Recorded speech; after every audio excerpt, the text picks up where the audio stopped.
Hey, mathematicians, this is Mrs. Shopper coming back with our last section in chapter 5, more work with triangles. This time we're dealing with inequalities in two triangles, okay? So here we go. We're gonna be talking about the hinge theorem and the converse of the hinge theorem, okay? So what we're talking about is if we have two triangles that have two sets of congruent sides. So if we look at these two triangles here, we see that AB and FG are congruent, and we see that AC and FH are congruent. So we've got two sets of parallel sides. What it says is if the angle of one is greater than the angle of the other, then the opposite side is going to be greater than the opposite side. Oh, wow, that formed an arrow. I didn't even know it could do that. Okay, that was really cool. So when we're looking at this, because 43 is more than 30, and BA and FG are congruent, and AC and FH are congruent, we would say that BC is greater than GH, okay? That's what the hinge theorem states. It's dealing with triangles that have two sets of congruent sides, and it looks at if the angle, so the angle to determine the relationship between the opposite sides. The converse of the hinge theorem, okay, talks about the third side and then proves your angles, okay? So what we're saying is, again, we've got KL and RQ are congruent, and we have JL and PR are congruent, okay? So now we look at their sides. Because 8 is less than 12, the measurement of L is going to be less than the measurement of R, or the measurement of R is greater than the measurement of L. So the hinge theorem works when you have two triangles with two pairs of congruent sides, and then takes it from there. The hinge theorem says, okay, the angles lead to what you can decide about the sides. The converse says we start with the sides and make a statement about the angles. So when we look at this example here, okay, so we have two congruent sides. We have AB and CD are congruent.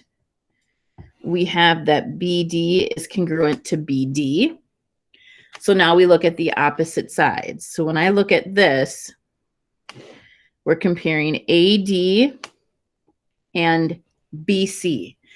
The angle opposite BC is BDC. So the measurement of angle BDC is going to be less than the measurement of angle ABD because the side opposite is less than the side opposite angle ABD. Okay.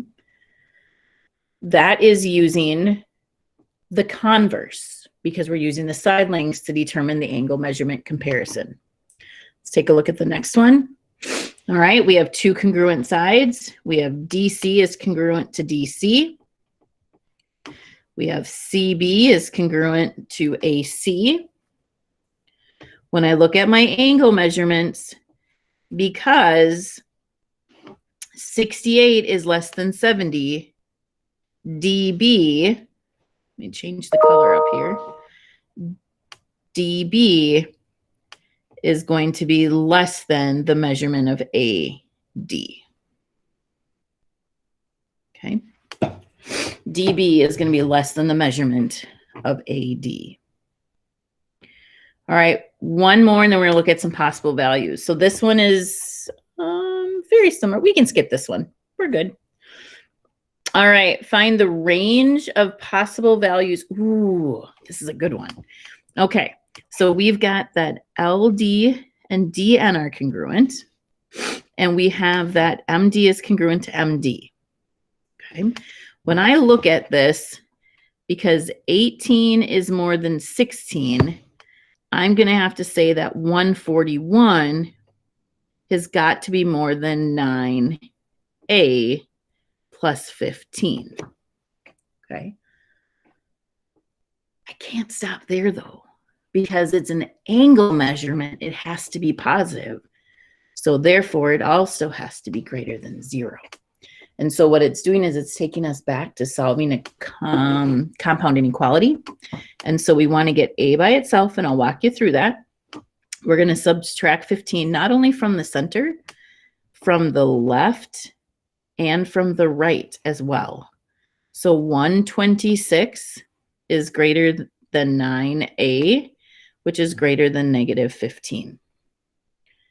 And now we'll divide everything by 9.